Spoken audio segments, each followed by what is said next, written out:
Here's a Centurion match on steps. This will be probably one of the last matches where you see me go to the hulldown spot at C8, because within a couple of days the NA server is getting patched to 8.10 and that will no longer be a useful position. Let's get this show on the road.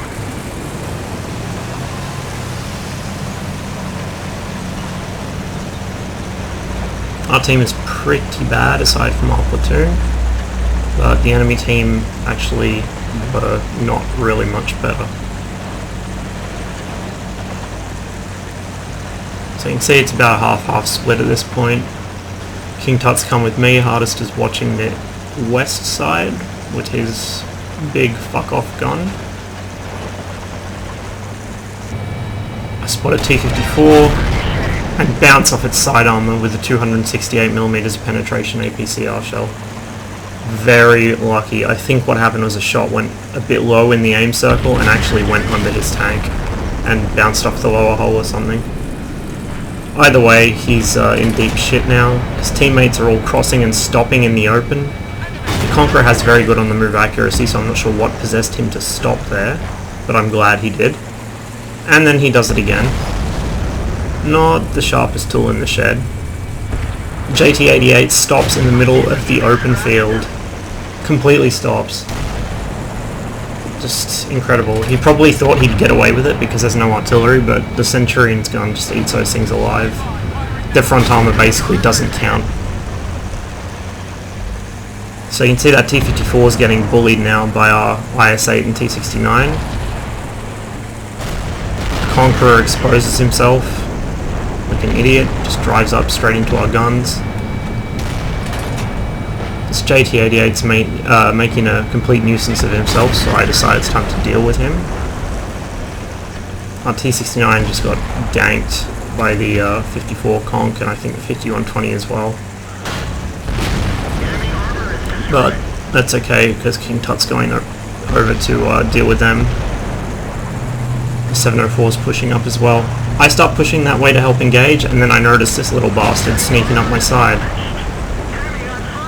Managed to set him on fire, but it doesn't last. He has an extinguisher. I make it my job to work over the tanks in center now, while my teammates clear up the valley. The bulk of the enemy team hasn't actually left their base, which is interesting. I scrub a shot on that Type 64. Just bad timing is all. It was in cover by the time I fired. The IS-2 going for our base is not worth exposing myself to these guys for, so I ignore him for now. Hardest can deal with him. I switch targets back when I realize he's going to give me a shot, but not long enough. I was still reloading. So I decide they can have him, and I will focus on the light tanks in mid. Managed to snipe the top of that guy's tank. Go for the Wheezy next, take his gun out of the game before he can run away. That's the end of him. I probably shouldn't have been auto-aiming. I was doing it just to maintain awareness of what's going on around me, but there's no real need.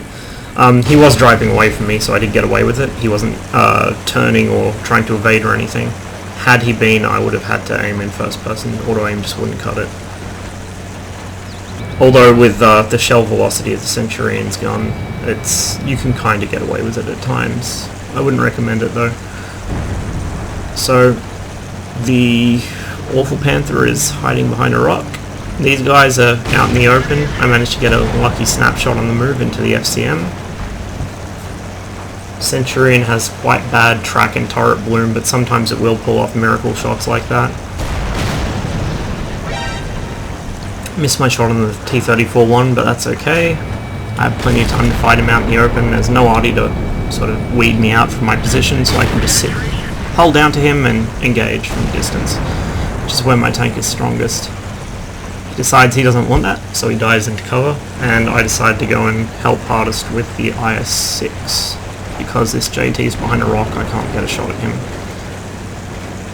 Hardest cleans up the FCM. Not IS-6, sorry, IS-8. Reading numbers is hard. So I come over the hillside, get a shot straight into the side of the IS-8. I decide to leave him for Hardest. because this guy's in front of me. So I just head straight for him with the intent of ramming, but it doesn't happen. I sort of winged him rather than a full-on ram. Still did damage, but not as much as I would have liked. And Hardest comes up and shoots me in the back because I stole the Brothers in Arms medal. Well, not stole it, but made it so our platoon wouldn't get one. But I had the right to engage that guy. I was engaging him first.